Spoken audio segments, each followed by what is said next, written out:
Antes de ouvirmos a professora, convidamos à mesa para proferir algumas palavras o senhor José Maria Aragão, presidente do Conselho Fiscal do Centro Celso Furtado.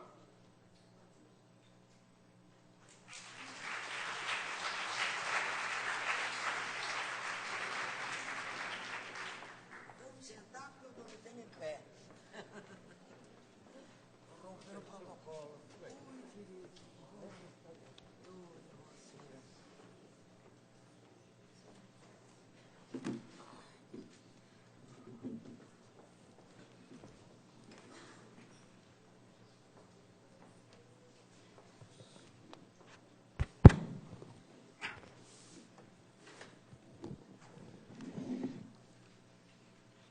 Boa tarde a todos. A professora Maria da Conceição Tavares, que vai proferir a conferência final deste seminário, evidentemente dispensa apresentações. Eu quero apenas, em nome do Centro Celso Furtado, agradecer a presença da professora Maria da Conceição Tavares, que mais uma vez nos dá a honra de participar das nossas atividades, considerando que ela foi uma das principais construtoras do Centro, como membro fundadora e primeira diretora de pesquisas do Centro.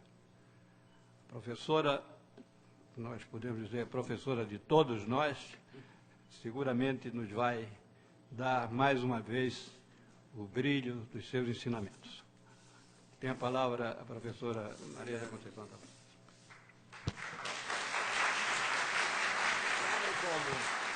É automático? Está no automático? Se ouve? Ouve, perfeito.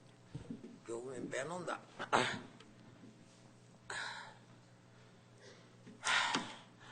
Meus senhores, devo dizer que estou muito contente que hoje me lembro dos 60 anos do banco, que é aniversário este ano, da fundação do Centro Celso Furtado, da minha própria passagem nesta casa. Eu estive aqui de 58 a 1960, no plano de metas. Glorioso plano de metas. Estamos precisando do outro. Que a industrialização realmente não anda lá muito bem. O resto até que vai bem, mas isso não. É que é realmente um prazer estar aqui nesta velha casa. Me pediram para falar, vou falar para variar. O Brasil é muita crise, né? Sempre temos que falar da crise, o que é que a gente vai fazer, não tenho lá muito bem a ideia, mas enfim. Quero avisar a priori que estou moderadamente otimista. Moderadamente. Moderadamente. Não em relação ao mundial. Essa eu estou francamente pessimista. Em relação à nossa capacidade de resistir, não é? A nossa capacidade de resistir.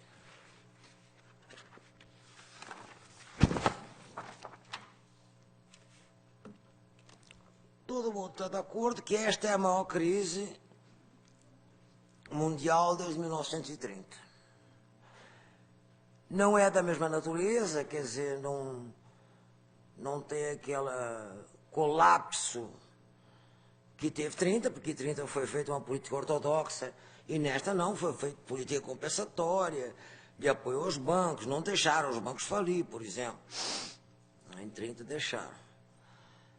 Mas em matéria de tempo, não há como não temer com o recrudescimento da crise da Europa, que seja tão prolongada quanto. Só não espero que termine como a outra. Porque a outra, na verdade, terminou para valer com uma guerra, né, mundial. Essa não é uma maneira de terminar uma crise. Não é uma maneira saudável, digamos. Mas também não é provável, porque não há ninguém hoje em condições, do meu ponto de vista, de fazer uma guerra mundial. A rivalidade entre os Estados Unidos e a China não é uma rivalidade meio de conveniência. Não é propriamente uma rivalidade para valer. A velha Europa, de vez em quando, apronta. A Alemanha está muito racionária, mas daí a conseguir... A senhora Merkel não chega a ter o charme do homenzinho dos bigodes, não é? De maneira que por aí não é provável que se meta a sebo. E a Rússia está separada da Alemanha por aquele montão de ex-províncias, países dependentes, periféricos, que é uma área problemática.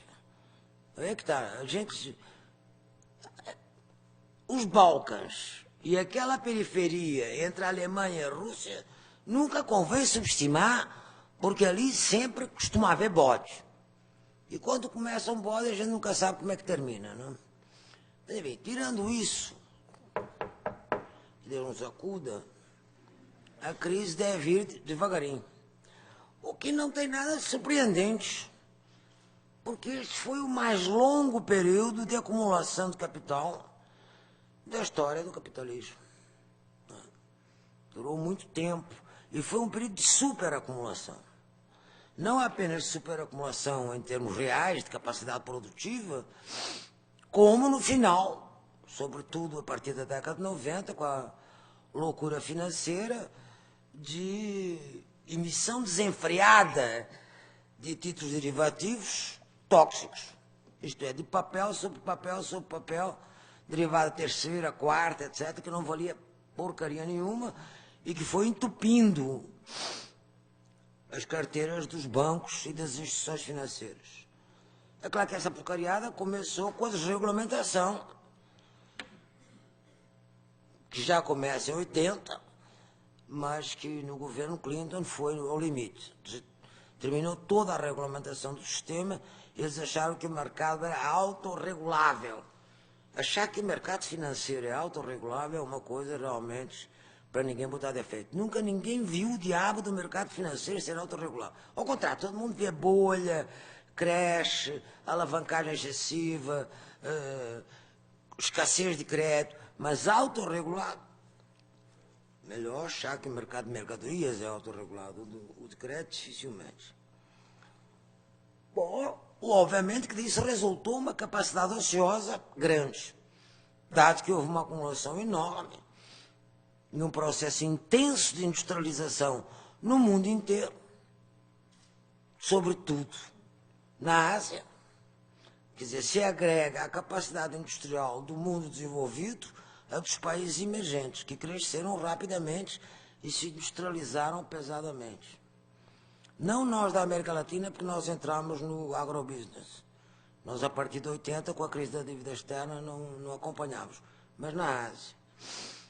E, obviamente, isso dá capacidade ociosa. Eu imagino que, a esta altura, a própria China deve estar com capacidade ociosa.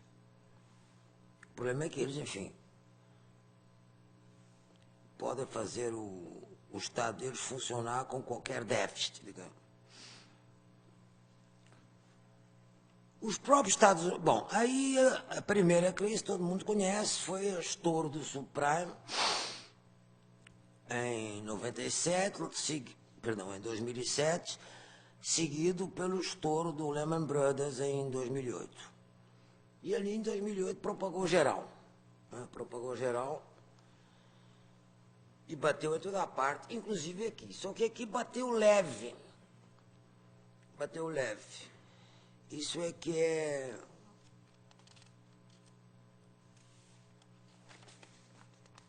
Isso é que é uma coisa interessante. Porque as crises internacionais sempre atingiram muito fortemente o Brasil. Todas. Todas do último século para cá. Por causa da vulnerabilidade externa. Só que desta vez nós tínhamos reservas. Tínhamos tido um comércio exterior vibrante durante os 8 anos anteriores e tínhamos reservas. E não temos dívida externa líquida, o que é uma maravilha. Primeira vez também na história de uma crise que não nos pegam de calça curta. Com que, na verdade, a crise bateu leve. Agora, os Estados Unidos tiveram uma recuperação, bateu leve e nós nos recuperamos muito rapidamente. Mas eu já vou à parte do Brasil. Vamos primeiro terminar aqui com o resto do mundo. Os Estados Unidos tiveram também uma recuperação relativamente rápida, só que baixa, não? Enquanto que nós tivemos uma recuperação alta, a China também, os emergentes, de modo geral, recuperaram bem. Os Estados Unidos não, recuperaram mais lentamente. E continua com a guilhotina pendente dos seus problemas financeiros. São trilhões de dólares em ativos que patrimonialmente, na verdade, não valem nada. E que estão lá pendurados no Banco Central, no Tesouro, acumulados nas caixas, nos patrimônios dos bancos. Só que banco grande não quebra, então não há, por esse lado não há problema. Outra coisa é que, por causa da crise, e de que os Estados Unidos, para se recuperar, fechou a sua economia, tendeu a substituir importações, coisa que nós vamos acabar também tendo que fazer de novo. A relação dinâmica, a simbiose dinâmica com a China, quer dizer, em que os Estados Unidos se endividava, fazia déficit de balanço de pagamentos, e a China pegava os títulos da dívida pública para reservas, exportava violentamente. Ela deixou de ser dinâmica para ambos. Para ambos. No caso da China, convém lembrar que ela tinha as exportações, o superávit comercial dava em torno de 20 a 25% do crescimento, era explicável pelo setor externo. Por consequência, a primeira coisa que acontece é um encolhimento, como ocorreu. E não está nos planos deles manterem, até porque se tivesse seriam planos ilusórios, manterem as taxas de crescimento do passado. Eles vão ter que mudar a trajetória de crescimento. A pergunta é para onde? Não adianta dizer, pode-se virar para dentro. Ué, mas ela já está virada para dentro. 20% era comércio exterior, mas 50% de investimento, mais que 50% de investimento. Não sei o que é que seja. Está claro. E ademais disso, o consumo, por causa da violenta urbanização. Quer dizer, a migração rural-urbana é gigantesca, com que a construção civil e o consumo das famílias cresce prodigiosamente. Então, mais rapidez na construção civil e no consumo de famílias e no investimento não é provável. Então, a taxa máxima que elas podem obter seria, a muitas duras penas, 7, 8%. E não será este ano, porque este ano já não estão apontando, não parece que seja este ano. A gente só tem dados do primeiro semestre. Ou seja, esta mudança para dentro, para nós, Brasil, é possível. Nós podemos aguentar uma crise internacional fazendo uma mudança para dentro, aproveitando o mercado de consumo de massas com a incorporação das populações carentes, com a melhoria da distribuição de renda, etc. No caso chinês, incorporação das populações, eles já estão incorporando. Por estas razões, basicamente, o resultado da crise internacional é uma tendência à estagnação. Pelo menos uma tendência à estagnação. Se não uma recessão prolongada. A coisa europeia passou qualquer limite, realmente. Eles não tomaram nenhuma providência para recuperar, pelo contrário, com a ideia do ajuste, estão piorando a situação.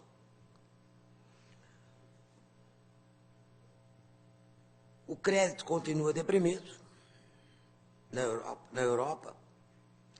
Tem excedentes de liquidez às pampas, porque o Banco Central imprime lá, dá liquidez até para segurar os bancos. Mas voltam para as autoridades monetárias. Os bancos não emprestam. Não é que eles não têm liquidez para não emprestar. Isso foi na crise. Mas o Banco Central Europeu socorreu os bancos, deu apoio. Mas volta para as autoridades monetárias. E não há praticamente, diminuiu brutalmente os empréstimos interbancários, por razões de desconfiança. E por que desconfiança? Porque tem vários bancos europeus problemáticos. Na verdade, tecnicamente quebrados, só não quebram porque o Banco Central segura. O sistema bancário mundial dos grandes países está muito ruim. Está muito ruim. O nosso está um primor. Está aí o Fernando que não nos deixa mentir. Na verdade, Fernando, comparado com... Tomaram eles ter um tripézinho bom assim, feito nós. Bom, os déficits fiscais também são altíssimos. E por suposto que não são solução para a recessão. O desemprego é alto, os salários são declinantes, inclusive em termos nominais, o que é uma coisa que deve estar revolvendo o Lord Keynes na tumba. Porque uma das coisas que ele dizia é que, por sorte, os sindicatos impediam que caíssem os salários nominais. Os reais podem cair, dependendo dos preços, da inflação.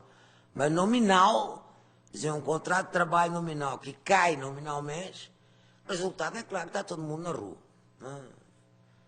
Na Espanha estão na rua, na Grécia não param de estar na rua, enfim, está um pandemônio, como se costuma dizer. A dívida pública também é crescente. E é mais de 100% do PIB, com exceção dos três grandes, França, Alemanha e Inglaterra. Esses três têm um pouco menos de 100%. Mas todos os restos dos países da Europa, que são os que estão tecnicamente quebrados, quer dizer, são aqueles que estão com uma dívida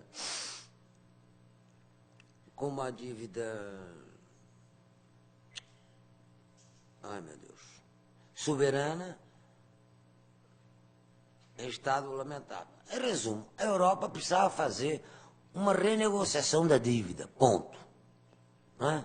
Porque se fizer uma moratória a galega, evidentemente, vai dar uma quebradeira generalizada e o euro vai para o diabo. Então, mas os bancos não querem. E como os bancos estão... É ótimo. Os bancos estão socorridos pelo Banco Central. Então não tem nenhum interesse em renegociar. E quem tem os títulos da dívida são eles. Por outro lado, o Banco Central Europeu não pode, ele, negociar títulos da dívida pública dos países, porque não há unidade fiscal na Europa. Aquilo é uma coisa que tem unidade monetária, mas não tem fiscal. É uma Europa a meio pau. Né? E, ademais desta brincadeira, eles não tomam decisão nenhuma. Nenhuma.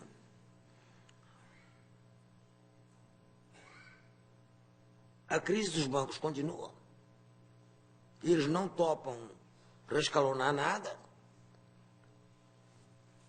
E a atuação das autoridades monetárias conseguiu interromper parte do circuito deflacionário, porque estava dando um circuito deflacionário em todos os ativos, sustentando os passivos dos bancos, por meio de empréstimos de longo e da aquisição de ativos sobreavaliados. O ativo não vale nada e o banco e o BCE compra eles a um valor acima do mercado. Com isto, é claro, você está evitando todas as desgraças da década de 30. O efeito deflacionário... Repetir as besteiras de 30 ninguém repetiu, é evidente, porque também algo se aprende da história. O problema é que isso é uma situação nova e precisava avançar. Para avançar, meus senhores, eu precisava que as lideranças se pusessem de acordo. E é claro que não há acordo algum entre as lideranças europeias. Algum. A dizer a verdade, não há acordo algum entre liderança nenhuma. Entre as europeias não há. Entre os Estados Unidos e a Europa também não há. No G20 também não há. Enfim, não há acordo. Mas, de qualquer maneira, o importante seria que pelo menos a Inglaterra, a França e a Alemanha se pusessem de acordo. Mas a Alemanha, na verdade, está montada no cavalo de aço e se considera o império, a cabeça do Império Europeu. Isso é que é verdade. Eles estão numa atitude muito arrogante e muito pouco cooperativa. Alguém disse aí no seminário nosso sobre o Mercosul que nós somos generosos em vez de ser cooperativos. Generoso, evidentemente, é um apelido eufemístico, mas é verdade. Mas, em todo caso, é uma maneira de fazer aspas subimperialismo boa. Enquanto que a Alemanha de generosa não tenha nada. É o chamado tacão de ferro. Né? E, nesse caso, não é provável que a pobre da Europa se recupere tão cedo. Tanto que eu confesso a vocês que, ainda bem que eu já sou brasileiro, né? Pelo menos vou morrer um pouco mais em paz. E se ainda fosse europeia, tá... Imagina aquele pobre daquele meu paizinho de origem. Está lá em cacos, praticamente. Bom, como eles não se põem de acordo, nem sobre as medidas, nem como as medidas para enfrentar a crise, nem como reformar a ordem institucional. Também não há acordo sobre isso. O que fazer com a reforma do sistema? Para que houvesse uma unidade maior no comando das políticas macro. Os pontos mais agudos, evidentemente, de discrepância, são moeda, uns querendo desvalorizar, outros não, evidente, dívida pública soberana e repartição de prejuízos. Ninguém quer arcar com prejuízo nenhum, nem mesmo os que podem. Então, meus senhores, o mundo não está propriamente agradável. Com o que, obviamente, não nos resta outra senão ficar moderadamente otimista. Porque nós não estamos debaixo de um vendaval destes. Em primeiro lugar, é o indicador mais importante. Está bom que nosso crescimento está baixo, sim, mas o emprego continua. Claro, pode ser que seja... Há uma mudança estrutural na elasticidade emprego-produto. Não sei se é porque foram para os serviços, não sei. Se desindustrializou um pouco e isso pesou. Se o agrobusiness tem efeitos colaterais que a gente não sabe, enfim. Não se sabe direito. Ainda não está muito claro. De maneira que quando a gente diz para manter o pleno emprego precisa 5%, isto é, precisava 5%. Nós estamos aumentando o plano de emprego com 3%. Já estamos há 2 anos em torno de 3%. E estamos, teoricamente, em pleno emprego para o que o Brasil é, né? Com 5% de desemprego aberto.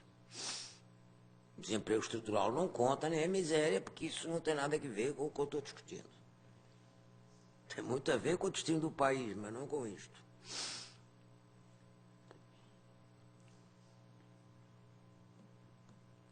Bom, então o Brasil passou todas as crises internacionais explodindo do ponto de vista externo, dessa vez não.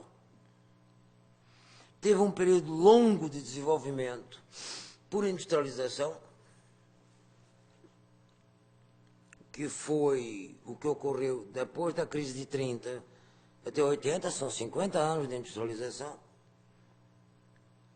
Nesse período, os mais intensos períodos de crescimento e também de planejamento foram com políticas de industrialização explícitas. Foram o plano de metas do JK e o segundo PNDE do Geisel. Em ambos, esse banco teve tudo que ver. No do Geisel era o Marcos Viana, que acabou de falecer, que foi um grande presidente do banco. No do BNDES, o Campos, naquela altura, era desenvolvimentista e, quando deixou de ser, caiu. Claro, graças a Deus. Foi lá fazer o banco particular dele, que faliu logo em seguida, naturalmente. Foi fazer o banco de investimento dele. Ele, na verdade, queria converter o BNDES num banco de investimento. Nomeou um amigo dele para diretor, mas só que o amigo, quando sentou aqui, gostou da casa e disse que não fazia. Ao contrário, fez um fim na mão para emprestar para a indústria os nossos bens de capital. Agora, evidentemente, com a crise da dívida externa, esse processo foi interrompido. Mas pior do que isso, podia ter sido interrompido e retomado. Mas não foi, porque com a globalização financeira, a desregulamentação dos mercados, a abertura do mercado de capitais, que foram acompanhados pelo Brasil, embora tardiamente, e a doutrina neoliberal que se espalhou por toda a parte, literalmente, né? Chegou até a ter uma certa penetração na China, vocês imaginam. Na Rússia teve, acabou, deu um desastre. Nós tivemos um período atrapalhado do ponto de vista industrial. Pode-se dizer que houve uma parada na industrialização. Não me atrevo a dizer que houve desindustrialização por uma razão. A participação da indústria no produto cai, mas a do emprego não. Então aí fica duvidoso. Mas não andou para lugar nenhum. Em compensação, tivemos o agrobusiness. Entramos num ciclo de agrobusiness pesado. Aí foi muito bem. Por isso é que o pessoal tem medo. Muita gente tem medo. É comum os economistas heterodoxos reclamarem e tem medo que isto vire outra vez um agronegócio só e, portanto, o país primário exportador. Mas eu acho que isso não é o menor risco. Não é o menor risco. Fatalmente a gente vai ter que reindustrializar adiante. E, de qualquer maneira, a gente não vai destruir a indústria que está aí. Já em vista que, com a crise, já estamos tomando medidas. Está claro. Câmbio e juro, o senhor presidente já tomou as devidas providências, porque senão não ia para lugar nenhum. Isso foi o que também ajudou muito a atrapalhar a indústria, foi a sobrevalorização cambial. Não é que foram anos de sobrevalorização cambial, mas que foi interrompida agora. O agrobusiness teve um desenvolvimento espetacular na nova fronteira agrícola e partiu do centro-oeste em direção ao norte, aproveitando naturalmente o forte crescimento da demanda internacional, sobretudo da Ásia.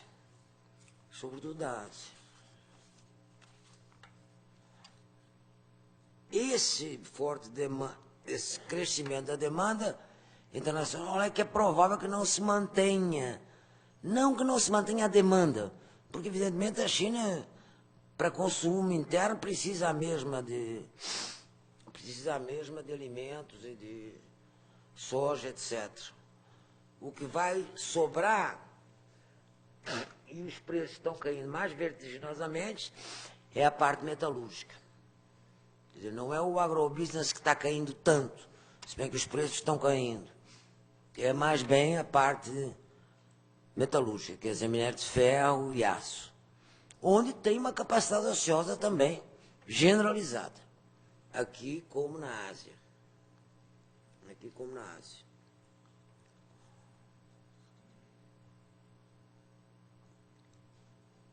Bom, vencida a vulnerabilidade externa, o crescimento foi rapidamente recuperado, graças naturalmente a políticas anticíclicas.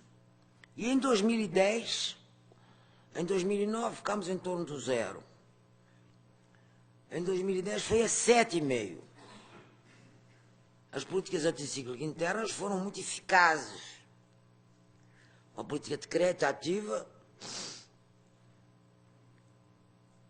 foi importante e a ligeira melhoria da economia internacional e dos emergentes, a rápida melhoria também ajudou.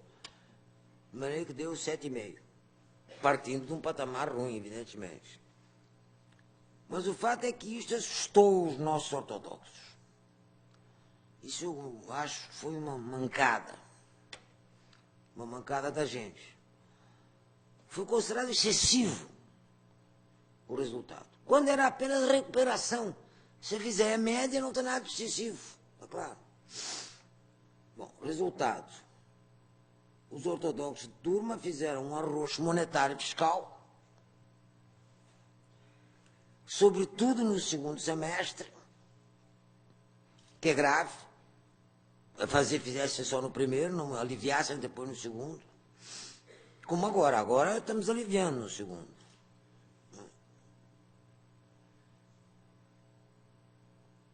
E do jeito que está,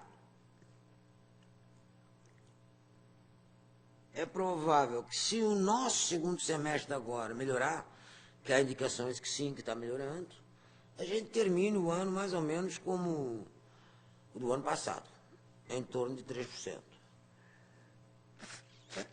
Mais do que isso, duvido. A dizer a verdade, isto mesmo é por causa da melhoria agora do segundo semestre. Que se fosse a tendência do primeiro, não íamos a lugar nenhum.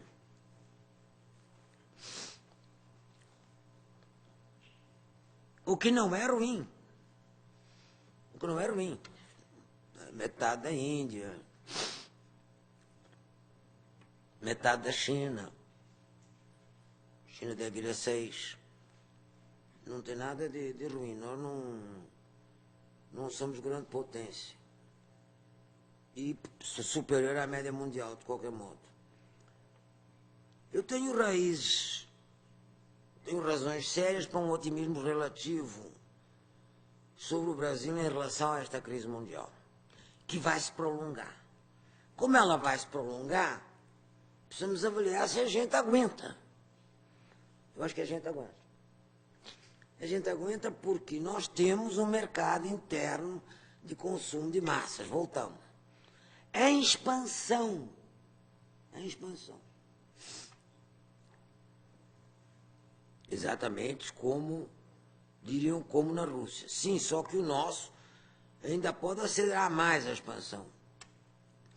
Não apenas através do crédito, mas até do crédito. O pessoal fica dizendo, não, porque vai dar inadimplência. Eu não vejo inadimplência nenhuma. Não sei de onde tiraram essa, mas enfim. O fato é que, se mantiver o emprego, os salários crescentes e o crédito, esse mercado de consumo de massas vai se expandir.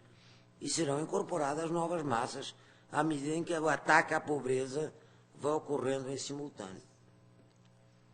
Outra razão é a abundância de recursos naturais. Além do pré-sal, né? A gente já tinha abundância de recursos naturais. Com o pré-sal, na verdade, passamos a ser um país privilegiado desse ponto de vista. Que temos não apenas agrícolas, como metalúrgicos, como petróleo, o que é realmente raro. Então, isso também ajuda. Alguém dirá, bom, mas isso tende a orientar o crescimento para os recursos naturais. Ué, contanto que haja agroindústria, contanto que se industrialize o país, não tenho nada contra.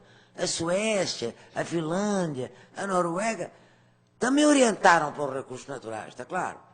O que não é legal é exportar em bruto. Isso é que não é legal. Mas se você industrializa e faz uma agroindústria dinâmica, nada contra. E depois voltamos. Que eu saiba, a Ásia não vai resolver o problema deles de falta de terra e de água tão cedo.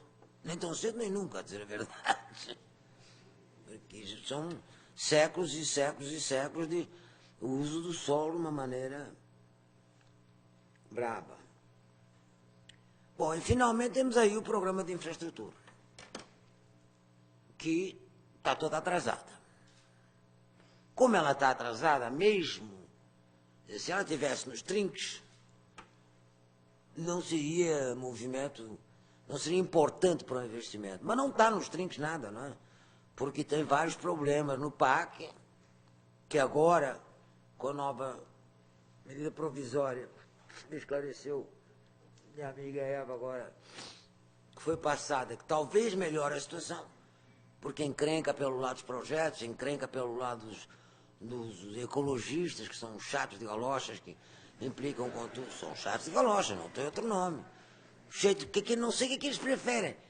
Não quer hidroelétrica, então quer o quê? Quer petróleo? Também. Uma maneira interessante de ser ecológico. E mais a outra porcaria da execução, que também é uma desgraça. parece que estão tentando melhorar essa parte. E, ademais, agora lançaram o programa que não teve sucesso no Fernando Henrique, que é o PPS, Parceria Pública-Privada, mas que pode ter agora. Pode ter agora por quê? Sobretudo porque o setor privado, hoje, não precisa... Bom, primeiro, desde logo, deve atrair algum capital estrangeiro. Oxalá não atraia demais, senão nós desnacionalizamos o país.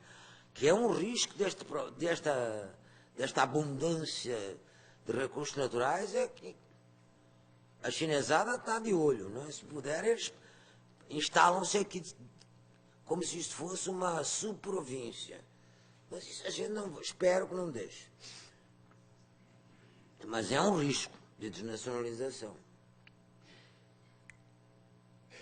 Agora, o investimento em infraestrutura, se você levar em conta que só esta baixa recente taxa de juros poupou 50 bilhões de reais, está claro? E ela ainda pode baixar mais. Você, por exemplo, pode passar isso, não pode passar para os recursos primários, porque pela concepção do déficit não pode, mas pode emprestar ao banco. E o banco reemprestar ao setor privado. Quer dizer, o banco hoje, na verdade, para a infraestrutura, não está emprestando, porque não há projetos grandes de infraestrutura em curso. Eles estão lentos. Se você acelerar o programa, tanto de ferrovias, como de rodovias, como de portos, canais, etc., vai ter recursos. Quer dizer, que um dos problemas que, em geral, barra a possibilidade de usar a infraestrutura como programa de investimento, não se põe. E como será misto, não será apenas o setor público que arcará com a execução do programa. Eu tenho desconfiança, eu confesso, preciso ver esta coisa funcionar.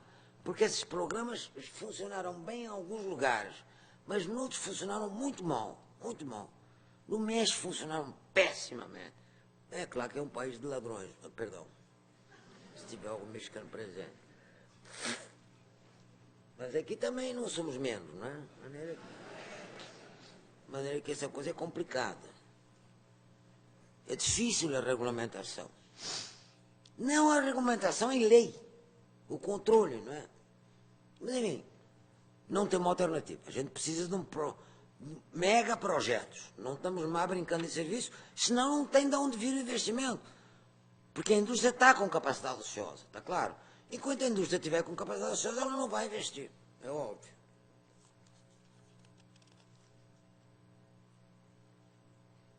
Os problemas que temos são o risco da desnacionalização, que já falei, a tendência à queda dos preços das matérias-primas, não apenas para os metálicos, mas também para o agronegócio. Se isso ocorrer, vai ser muito ruim. E, obviamente, para completar o programa de desenvolvimento, é preciso voltar a um novo tipo de industrialização, que pode ser um novo tipo de substituição de importações. Nós, na verdade, desfizemos as várias cadeias. Então, o conteúdo importado das cadeias é muito alto. Por exemplo, no automobilista é altíssimo. Nós estamos vendendo automóvel com IPI, sem IPI, perdão, com incentivo fiscal, e não exigimos a contrapartida, que eu saiba, não exigimos, hoje não cumpriram ainda a contrapartida de melhorar o conteúdo de nacionalização. Perspectivas de curto prazo, quais são? Políticas macroeconômicas compensatórias. E aí eu realmente espero que não tenha um ataque. Não há evidências. No primeiro semestre eu estava mais pessimista. Mas depois estive em Brasília, conversei com o pessoal e tal, vi que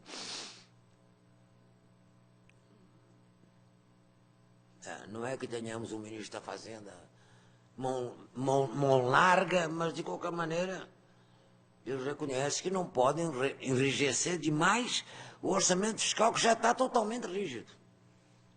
Então teria que de alguma maneira soltar um pouquinho essa política fiscal.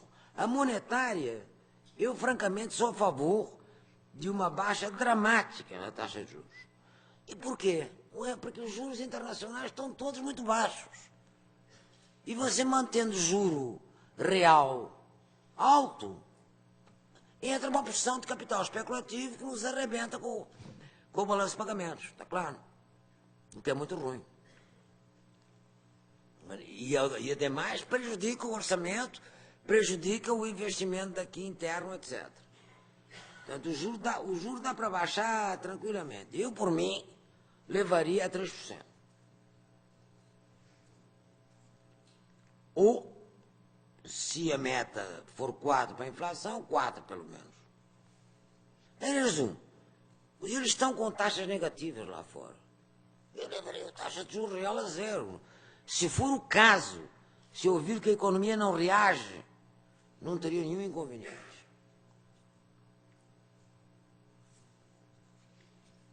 A manutenção do emprego é fundamental. Talvez o setor serviços mereça mais atenção, porque deve ser lá que está se mantendo, mas o fato é que esse aumento do emprego foi com carteira assinada, hein, gente? Primeira vez na história que aumenta o emprego com carteira assinada. Não é emprego rotativo. Então isso é uma coisa, é uma conquista que não se pode perder. Os sindicatos não andam lá muito fortes, mas isso é uma política de governo, objetivamente. O aumento do salário mínimo, todo mundo sabe a importância que teve. Porque se houve política redistributiva, foi a de salário mínimo. Que o resto, política de ataque à pobreza, não é redistributiva, hein, gente? Ataque à pobreza é uma coisa. Se tira a galera da pobreza. Mas isso não melhora a distribuição de renda. O que melhora a distribuição de renda é fazer efetivamente uma discriminação na folha de salários. E subir os de baixo. Tá claro? Por exemplo, e também na Previdência, manter o piso da Previdência subindo. Claro que todo mundo vai protestar, porque a Previdência vai falir, mas isso está para falir faz 500 mil anos, não vai falir coisa nenhuma, porque não tem Previdência que vai falência em parte nenhuma do mundo. E olha que elas estão bem falidas em muitos lugares. Não, isso é ridículo, você precisa fazer não apenas uma política de combate à pobreza, mas de distribuição de renda. Bom, e se houver agravamento na crise, então aí, meu bem, a política econômica tem que ser ativíssima. E aí usa tudo. Vai do protecionismo a estímulos fiscais, segura câmbio, juro baixo, todos os instrumentos de que se disponha. Coisa que eu estou convencido que se fará, porque ninguém vai gramar uma crise na cara sem necessidade, né? E como está todo mundo fazendo isso, não pode nem dizer que somos uma exceção, porque não somos. Do ponto de vista de longo prazo, além dos elementos favoráveis já apontados, temos que considerar o que falta. Novo tipo de industrialização e aprofundamento e extensão das políticas sociais. As políticas sociais clássicas, saúde e educação, chamadas do welfare state, ainda são muito ruins no Brasil. Nós temos educação universal, sim, mas ela é ruim. Não temos saúde universal, mas é ruim. Aliás, acho que da América Latina somos o único que temos. A América Latina, coitada, foi pro diabo com aquela brincadeira do liberalismo. É fundamental. Porque sem isto não há desenvolvimento econômico includente com distribuição de renda. Você pode fazer a inclusão social, mas se não melhora a distribuição de renda, e mais, não sobe a produtividade social, é claro, não sobe o patamar de vida e de horizonte de produtividade e de eficiência e de aspirações da população. Posso resumir dizendo uma única frase. A sociedade brasileira deveria retomar as bandeiras democráticas da Constituinte de 1988. Isso é o que eu quero que a sociedade faça. Não basta estar lá na Constituição. Tem que cumprir a Constituição. E como todo mundo fica mais preocupado com o mensalão do que com coisas deste estilo, é ruim. O mensalão tem lá o seu lugar, mas para isso está lá o judiciário. O Congresso e a sociedade em particular devem requerer isto. Maior justiça social, maior aprofundamento nas políticas sociais universais. É isto, meus senhores, não tenho muito mais nada a dizer, que o resto, enfim, é mais ou menos conhecido. Não sei se alguém quer perguntar alguma coisa, se quiser, estou às ordens.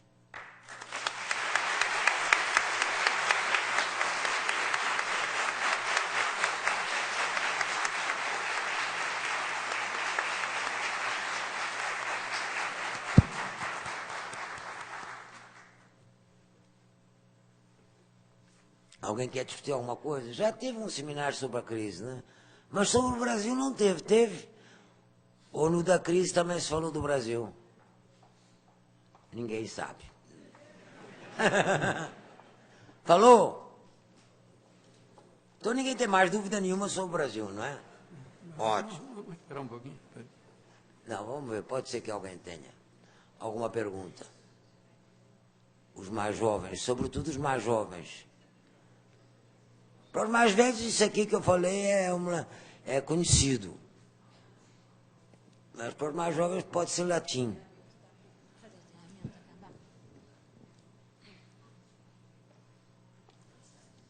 Olha, minha amiga Rosa vai me perguntar. Ah, vai só dar um beijo. Dar um beijo e encerrar o seminário. Sexta-feira, 6 da tarde, é melhor encerrar o seminário. Eu também acho. Também acho. Bem, não, Atrasou eu vim... tudo também. Hã? Também atrasou tudo, Maria. Não, mas tá ótimo. Mas Não, aí eu vim tá. só encerrar o seminário, acho que sexta-feira, 6 da tarde, acho que está na hora da gente acabar o seminário e encerrar. Tomar um chazinho. Tomar um chazinho. Maria está bastante gripada. Tô péssimo. Convidar a Por Maria. amor às casas. Maria da Conceição e foi uma das nossas fundadoras, acho que a grande fundadora. Maria estava com a gente nessa luta desde o início, Zé Maria Aragão também, que trabalhou com o Celso na Sudene. Maria é amiga de Celso desde sempre. É muito significativo que os dois estejam aqui nesse primeiro congresso internacional que o Celso está fazendo, neste BNDES, do qual o Celso foi diretor, no qual Maria trabalhou.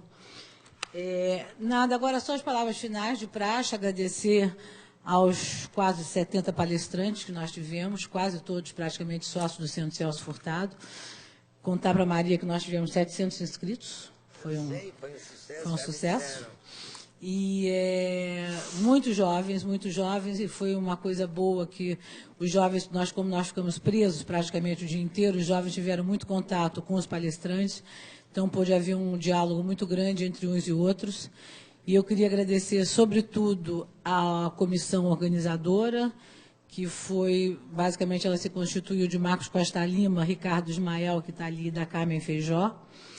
Ao Pedro de Souza, que realmente foi a alma desse seminário, acho que 99% do trabalho foi do Pedro, 1% nós nos dividimos entre nós.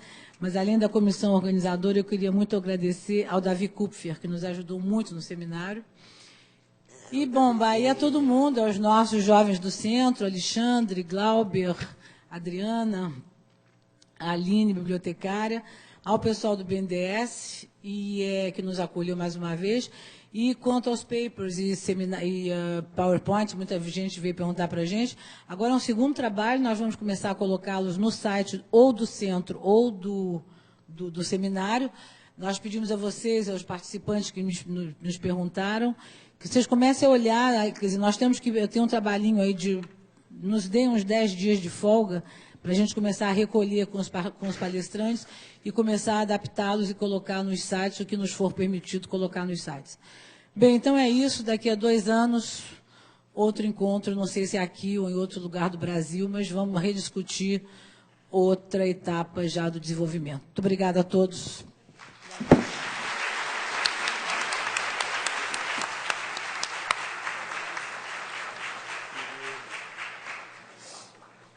Ai, meu Deus. Tô mais jovem, essa é ótima. Tô nada, tô tão...